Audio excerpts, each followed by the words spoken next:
Right. Betting apps కేసులో కీలక పరిణామం అని చెప్పాలి. అగ్ర హీరోలపై మియాపూర్ పోలీసులు కేసు నమోదు చేశారు. హీరో రానా, విజయ్ దేవరకొండ, ప్రకాష్ రాజుపై కేసు నమోదు చేశారు. మరోవైపు హీరోయిన్స్ పై కూడా కేసు నమోదు చేశారు. మంచు లక్ష్మి, నిధి అగర్వాల్, ప్రణీతపై మియాపూర్ పోలీసులు కేసు నమోదు చేశారు.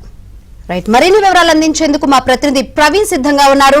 ప్రవీణ్, బెట్టింగ్ యాప్స్ కేసులో కీలక పరిణామం చోటు చేసుకుందని చెప్పాలి. ఇప్పటి వరకు ఇన్ఫ్లుయెన్సర్ పై కేసు నమోదు అయిన పరిస్థితులు అయితే కనిపిస్తుంది. ఇప్పుడు హీరోలు, హీరోయిన్స్ పై కూడా కేసు నమోదైంది. ఏంటి దీనికి సంబంధించి అప్డేట్స్? ఇప్పటికే బెట్టింగ్ యాప్ల పైన ఇటు సైబరాబాద్ పోలీసులు కావచ్చు, హైదరాబాద్ పోలీసులు పూర్తి స్థాయిలో నిఘా పెట్టడం జరిగింది. సోషల్ మీడియా వేదికగా ప్రధానంగా ఫేస్బుక్ కావచ్చు, ఇన్స్టాగ్రామ్ కావచ్చు, ఇతరత్ర సోషల్ మీడియాలో ఎక్కువగా ఈ పోస్టింగ్లు పెడుతున్నారు. బెట్టింగ్ యాప్లను ప్రమోట్ చేస్తూ చాలామంది సినీ ప్రముఖులు కావచ్చు, సోషల్ మీడియా ఇన్ఫ్లుయెన్సర్స్ ఎవరైతే ఉన్నారో వారు బెట్టింగ్ యాప్ల ద్వారా డబ్బులు పొంది ఆర్థికంగా వాళ్ళు లబ్ధి పొందిన తర్వాత ఈ బెట్టింగ్ యాప్లు అనేది ప్రమోట్ చేస్తున్నారు. ఈ నేపథ్యంలో మియాపూర్ పోలీస్ స్టేషన్లో కొద్ది నిమిషాల క్రితమే ఎఫ్ఐఆర్ నమోదు చేయడం జరిగింది.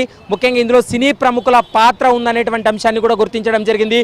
ఇప్పటి వరకు కేవలం చిన్న స్థాయి నటులు మాత్రమే ఈ కేసులో ఉన్నారు. కానీ ఇప్పుడు హీరోలు కావచ్చు, హీరోయిన్ల పాత్రకు సంబంధించి కూడా పోలీసులు అయితే మాత్రం కొన్ని ఆధారాలు సేకరించిన తర్వాత ఇప్పటికే మియాపూర్ పోలీస్ స్టేషన్లో ఎఫ్ఐఆర్ నమోదు చేసినటువంటి పరిస్థితి కనపడుతుంది.